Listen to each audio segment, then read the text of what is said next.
Good evening. Welcome to the new party. I'm Nora Christine. I'm about to give a really unpopular opinion, and I'm sure it's going to be especially unpopular amongst women. I'm Gray Mars. Break a record by being with 100 men in one day. And right after she was done, she recorded a documentary. I'm a vegan weed. Call yourself fresh and wear the same weak ass turtleneck on every show. Goddamn. Then we got goddamn the Sudanese Sambo. Bruh, man. And I'm Enzo. Bringing up my lives is they're like, oh well, he's violating the Constitution by having a meme coin and him making money off it in office and everything like that. I was like, if that was the case, like there would be lawsuits up the ass and impeachment in court. I'm skeptic. Like I always say, don't let anybody trample on your constitutional rights. I'm Mia. That's not a correct power dynamic in my mind. Typically, the people that are trying to be removed are not in control. That's why they're easily being removed.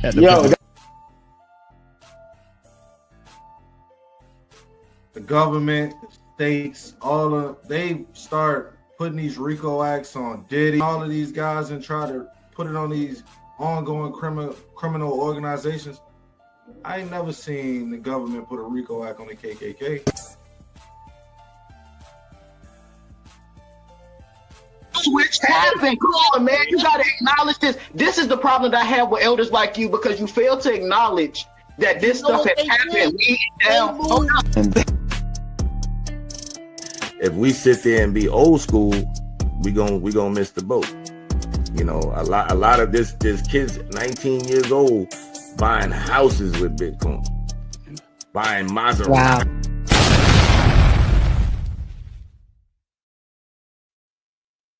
Hi guys, welcome to the new party. I'm your girl Nora Christine.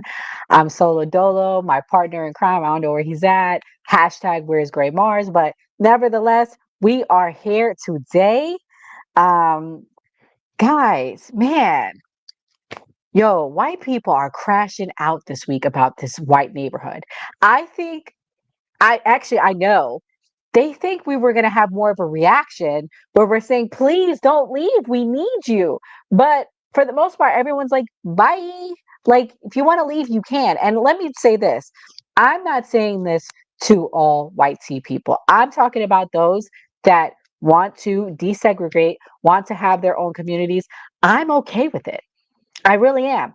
And today we're going to break down what white flight is because, hey, if you guys want to do the white flight, let's remind everyone what it is. White flight is a phrase you probably heard, maybe even used, but what does it really mean? Basically, it represented whites that left American cities. It deepened racial inequality and still fuels this vision today. After decades of disinvestment, neglect, and systemic inclusion, many of the very people and communities abandoned during white flight are now being blamed for their own struggles. So, I mean, really and truly, when whites left the communities, it does financially hurt. I'm not going to lie, but it makes weaker, bigger cities. It makes weaker cities, which in turn costs more down the line. So by you not wanting to be integrated with people of color and minorities, you are hurting the overall ecosystem. And that's what we're going to discuss today, okay? Section 1, we're going to break this down in different sections, guys, because there's a lot to unpack. I came across some really nasty racist people this morning on X, and I'm okay with it because I realize that they have a lot of hate and hurt in their hearts. It doesn't hurt me. It really doesn't. It doesn't hurt me at all. It hurts them because they sound so damn ignorant. I think that they were expecting us to cry and say, oh, again, please don't leave. I don't give a damn. Leave. Leave. And my attitude about it is good luck to them. Let them go. I don't care. And when I said that, the attacks were relentless this morning. I don't understand the logic and the thought process. I don't even think that they fully understand the logic and the thought process. They definitely, to me, when white people complain about minorities that have taken over the country, so to say, to me, it's victimhood. It's the same victimhood that conservatives talk about. It's just the opposite. If you're white and you're not successful, you need to look within yourself. Period. Point blank. In fact, I'll say that to everybody in this country. I think the play. I think there are systemic things, and I'm not taking from that, but there has to be a point where you have to take ownership and responsibility for yourself. And I think whites are okay with playing victim because they blame minorities for everything, for their lack of success. It's really hard, okay, and it's hard to speak to them sometimes. Like this morning, I said, I'm a conservative. I don't believe in this, and it's really hard to be a conservative person of color and take these attacks. And their response was that you're not a conservative because if you were a conservative, you would support whiteness. You would support me wanting to be away from you guys. You guys. So I'm like, that's such an L take. And any conservative of color that supports that, you are hurting yourself. That's the reality. I think you can be a conservative and still want equality and still want people to feel the integration, because that's what America's about. America, the Constitution is about equality. I didn't make it up. The Constitution said it. And, his other response was, oh, we're going to send you back to where you're from. Baby, I'm an American born citizen. You're not sending me anywhere. Okay. So maybe you should go read your Constitution. And I think a lot of the whites that are angry are low IQ. They're low vibrational and they're low IQ, and they don't represent all whites. Just like you guys like to talk about black fatigue, I have white fatigue from those that are low IQ. I'm going to play this clip, and this is this woman. Well, this is breaking down what is white flight and how it broke down. To this is the sudden or gradual large-scale migration of white people from areas becoming more racially or ethnoculturally diverse. In America, there have been three main reasons for the white flight, which we will explain in this video. We will start with the least controversial, economic reasons. During the 50s and beyond, when black people were able to afford homes in white suburban areas, the real estate industry, state courts, and the FHA adopted racist appraisal standards and restrictive covenant standards to keep them out. They argued that the purchase by an African American in a white neighborhood would cause the value of property to decline. There was no statistical proof for this, and the truth is because African Americans were forced to pay more than white families for comparable homes, the prices of homes would actually increase when an African American moved into the neighborhood. Regardless, because of these racist practices, real estate speculators were able to capitalize on white fears through the practice of blockbusting. Blockbusting was a scheme in which speculators bought properties in borderline black-white areas, rented or sold them to African American families at an above-market price, then persuaded white families residing in these areas that their neighborhoods were turning into African American slums and that the value would soon fall, and then after convincing them, they would purchase the panicked whites' home for less than their worth. Blockbusters would hire African American women to push carriages with their babies through white neighborhoods. They would hire African American men to drive cars with radios blasting through the white neighborhood. So this person is low vibrational. You're going to start a new party. That's great, except you're going to be backed by the same Democratic woke ass people. I don't want no woke ass people, but I also don't want no freaking racist. And I'm good with that. No, you're race baiting, gaslighting. You're not going to get away with any of the things that you're saying because you're completely backwards. See, this is a race baiting. It's not a good thing here, but here you are, David. You're watching. So bye. Bye. This morning, one of the things that the low vibrational IQ people I was talking to said to me is there's no such thing as a conservative color. To be a conservative is to be pro-white, white or unapologetically pro-white, because whiteness is what made that country that we are trying to conserve. Everyone is race first without question. Negro can be conservative in name only. This is the type of BS that these people are perpetuating. And to me, conservative doesn't represent this racial BS. You guys are the ones pushing it. In fact, I'm talking about white flight because it's a real thing. You guys are talking about bringing it back. I got to tell you what it is. We're breaking it down today because you guys want to bring it back. So this is what it is. And this is how it hurts the community. It weakens the communities economically. But we're stronger together than apart. And the more you guys realize it, that's good. If you don't want to be a part of being around integrated people, go to your communities. I'm not going to fight you. But in the long term, you'll be paying for those communities in your taxes. You'll be paying for those communities when they're not contributing because they're hurt and they're broke down. That's what you're not realizing. But you guys are so, like, I don't know, blinded by hatred that you hurt yourselves. Okay. Um, After World War II, millions of white families were given access to federally backed home loans, often through the GI Bill. But Black veterans were largely shut out of these benefits. The government, through policies like redlining, literally drew maps marking Black neighborhoods as risky investments, denying loans, insurance, and public investments. So when Black families finally began accessing urban housing, white families left en masse, not because cities were dangerous, but because they simply didn't want to have Black neighborhoods. Okay. That's the reality. That's the truth. If you guys don't want to hear it, that's okay. Bye. You can leave. I'm breaking down and giving you guys facts here. Detroit in 1950, it had 1.5 million white residents. Today, fewer than 80,000 remain. Cleveland, the white population dropped by over 50% from 1960 to 2000. Chicago, in just the 1970s, it lost 250,000 white residents, while the Black population grew by over 100,000.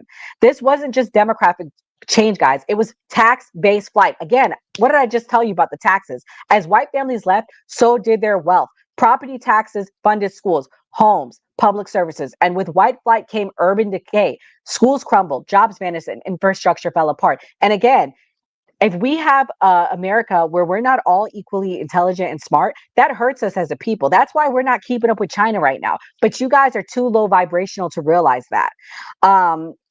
Economic consequences of white flight. The exodus of white residents and their wealth gutted cities financially. A study by the National Bureau of Economic Research found that for every 1% increase in Black population in a neighborhood, property values declined by 3% in white majority areas. That's not a value shift, okay, guys? That's racism in the market. I didn't make these numbers up. These are real freaking numbers. You can look them up.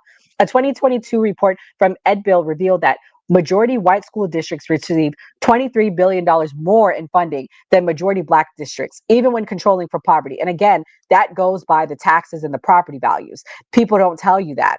And again, this is a failed thing. These neighborhoods lack resources. Too many politicians and media figures just point and say they failed, they failed, they failed. But again, I blame the Democrats for some of this stuff. And this is where I differ from being a woke person, a conservative person. I know where to put the blame.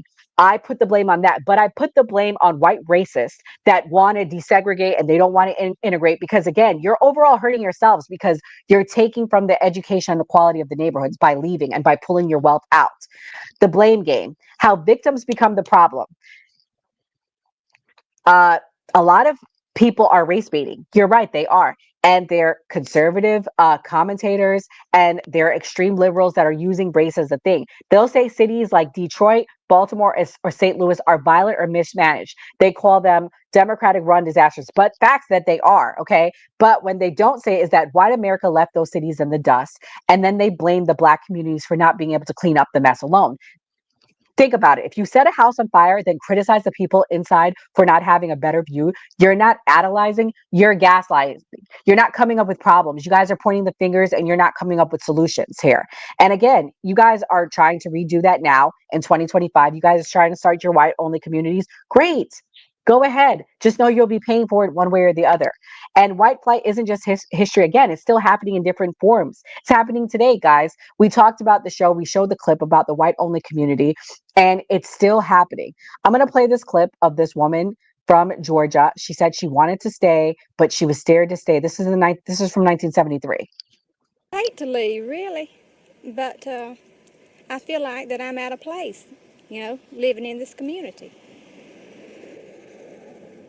Do you feel that there is any way to stop the white people from leaving transitional neighborhoods and going to the suburbs? Well, no, I don't think so. A lot of people who are trying to stop the so-called white exodus to the suburbs say that their biggest problem is changing the attitudes of the people. Do you feel that your attitude could be changed to make you want to stay here and live among blacks? Well, I don't know. I mean, I'm not prejudiced. I just as soon, live here as live anywhere else. But I don't want to be the only white family living here. You see what I mean? I mean, I think it should be 50-50. She said she thinks it should be 50-50. And again, having diversity strengthens our country. This is what people don't understand.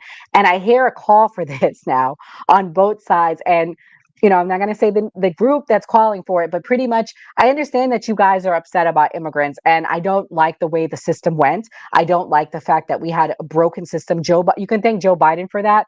Hi, RJ. However, we do need immigrants. Like, that's the reality, unfortunately. But legal immigration is what we need because we need to know who's here, number one. Number two, again, I stand by we need legal immigration, and being diverse strengthens us. Okay. And I know that this is a hard pill and a hard thing for people to hear, but it does strengthen us. Diversity equals violent crime. There's white on white crime, there's black on black crime. It doesn't matter. Thanks, Joe Biden, but thank Obama for that mess. Yeah, fair enough. I'll give you Obama too. I'll say thank you, President Trump, for cleaning up the mess. And President Trump, the thing that I like about him is you guys are saying all these like racist things, the ones that are, but President Trump doesn't feel that way. He encourages inclusion. He encourages diversity. So I don't know where this is coming from, and I think that's what made some of the racists like Nick Fuentes upset with him because he's not pushing that. He's not saying that at all. And again, for me, I don't care if you want to leave and go in your white only communities. I applaud you. Please go. Mazel tov. Best of luck. Have fun with that. That's where I'm at with it. There's another clip, and this talks about how white flight hurt Georgia. The lady was talking about Georgia, so let me play the clip. Shape our future. The fight for social justice and systemic racial inequalities also continue right here in our own community. Naima Abdullahi gives us a look at the racial wealth gap in Atlanta and those working to bridge that gap. Atlanta is not Wakanda. It's not. I know you want to believe it. We've all heard it, but it's not. Let me just break it down for you. It is arguably the culture capital of the entire nation, the #1 destination for film, entertainment, music, hip-hop in the Southeast, known for Black history, Black excellence, known as the Black Mecca. So one person goes into a neighborhood and then that white person is down diverse. Use your brain. Oh, Jesus. While it is the heartbeat of the culture, unfortunately, at the same time, it's ranked as the #1 destination for income inequality. There's the romanticized version of Atlanta, and then there's the real Atlanta. Both a reality, but both, when combined, tell the story of this city, the #1 city for the haves and the have-nots. I would never call Atlanta Wakanda. We do have a special city here. Let me be clear on that. But we can't negate those that struggle the most in the city. While the census says Black people are the majority of the population in Atlanta, the wealth gap between Black Atlantans and white Atlantans is dramatic. The median household income for a white family is about $83,000 compared to $28,000 for a Black family, according to the Atlanta Wealth Building Initiative. If a person is born into poverty in Atlanta, there's just a 4% chance of escaping poverty in their lifetime.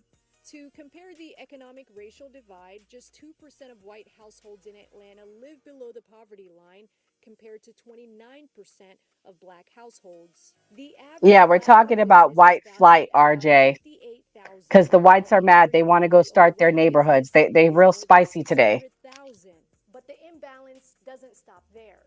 Atlanta's top 5% of earners are bringing home around $300,000 a year, while the bottom 20% all live below the poverty line, making less than $17,000 a year. So who's in that bottom 20%?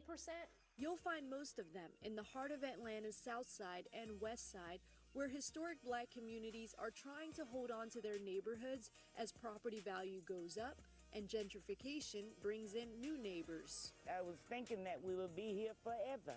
It looks like it's getting close. You're being robbed without a gun. In the West Side, 53% of the homes are vacant, and almost half the people living there live below the poverty line. Atlanta's the worst city in the country when it comes to income inequality. It's the worst city in the country when it comes to economic mobility. Because the harsh reality is In the city of Atlanta, there are no poor majority white neighborhoods. There are no failing Latino schools in the APS school system. There are no Asian ghettos in the city of Atlanta. Almost 100% of those deplorable statistics are Black people in a Black city. Yes, Atlanta continues to hold on to its title as the Black Mecca. The first time that association surfaced was in 1971 in Ebony magazine. The idea of, quote unquote, Black excellence doesn't trickle to all the Black folk. And the real culprit is American greed. Atlanta, the city too busy to hate, a phrase that was coined during segregation, has highways that show the city's struggle. Historians say the highways intentionally went through Black neighborhoods that were going to get bulldozed and also created a border between white and Black neighborhoods, for example, the North and South Atlanta. The thing about it is that was done by design. If you go into federal records, you can see how the deliberation took place and where we should put the interstate. The city, by and large, is segregated. That segregation along socioeconomic lines is still visible to this day. I'm a firm believer that the only difference between Bro, nobody's being racist against white people. I'm talking about your white flight. You want to white flight it out. We're talking about it. So maybe you should all broaden your horizon. I like white people. We have white people on our team and our cast. Some of my closest friends are white. But what I don't like is ignorant, low vibrational people, okay? And their justification for their white flight and then getting mad because we don't care that they're leaving. I think you guys want us to say, no, white people, please leave. We'll change. Please leave. Okay. Like, you're not hearing that. People are actually probably kind of applauding it. Like, please go on. Start your communities. We're happy. We want you to leave. And now we can identify who the racists are. That's pretty much where I'm at. We're not all the same, just like not all Black people or Mexicans are the same. I agree. Whites are not all the same. I actually like white people. I really like white people. What I don't like are low vibrational people in any race. And the comments that I heard today on X were very low vibrational, all because I commented and said, you guys can leave and start your own communities. I'm okay with it. Like, I think that they were expecting people to beg them to stay, but most people either don't care or they're just not begging them to stay. They're okay with them leaving. Now, I would not want to be desegregated from whites. I like integration. I like desegregation. I support it. It helps. Exactly. Whites come from various backgrounds. It helps strengthen us as a people. We wouldn't even talk like this. They don't like. Great. You're Canadian. Are you really commenting on my stuff? Really? Like, motherfucker, this is American news you're watching. You can get out my chat. How about that? So again, you guys aren't liking it because we're calling it out and we're telling you what white flight did, what it means, how it hurt when that happened, how diversity strengthens our nation. People don't want to acknowledge that. I think you guys just want to live in your little bubble. And whenever Black people fall in line or people of color fall in line and they support your bubble and your racism, you're okay with it. But when we call it out, it's a problem. Okay. And I'm calling it out today and I'm saying I don't support it, but do what you want. I don't care. I didn't care if you want to leave. Again, you guys are the ones making it seem like we have an issue with it when we don't. I actually really don't care, but I'm giving you the facts and I'm telling you how that ideology hurts the community, how it hurts us collectively as a people. Thank you, JP. That's very kind of you. But I'm just putting it out here today so we are aware of what white flight did, how it hurt, and how in the future, if it continues to happen, it could overall hurt. But I'm okay if you want to leave. Bye. That's where I'm ending at. But anyways, guys, tonight we are the New Party Podcast. We'll be back tonight. You guys can come and listen to the guy running against is lady reverse racism is as real as white victimhood. Yeah, it really is. And there's no reverse racism. Again, I'm happy if you want to leave. There's nothing racist in that. But nevertheless, we'll be back tonight at 8 p.m. Eastern Standard Time. We will be interviewing the gentleman running against Randy Fine in his Congress district. I'm wishing him well. I hope he wins. You guys can meet him and get to know him tonight. And also see if you want to support him over Randy Fine. This is going to be a big, big, big contentious election coming up. So nevertheless, come back tonight at 8 p.m. Eastern Standard Time. If you guys don't like my politics, that's fine. We have a diverse group that comes on tonight. I am actually more on the independent end, but leaning towards the right. But I don't support racism of any kind, and I will speak against it. Doesn't matter who it is. What did Randy say? Nora, even whites like Italians and Irish practice white flight, and back in the 15th and 16th, they were not considered white. Fair enough. Look, Teflon's crashing out. You can deny it all you want. I can tell you're ignorant. And yes, some of the stuff you say is racist. If a white person said that about black people and Mexicans, we call racist. You guys are crazy, bro. I'm really gonna pray for America and their IQ. I really am. But anyways, nevertheless, come back tonight. You guys can crash out in the chat tonight. We'll be back at 8 p.m. Eastern Standard Time. Have a good day and God bless.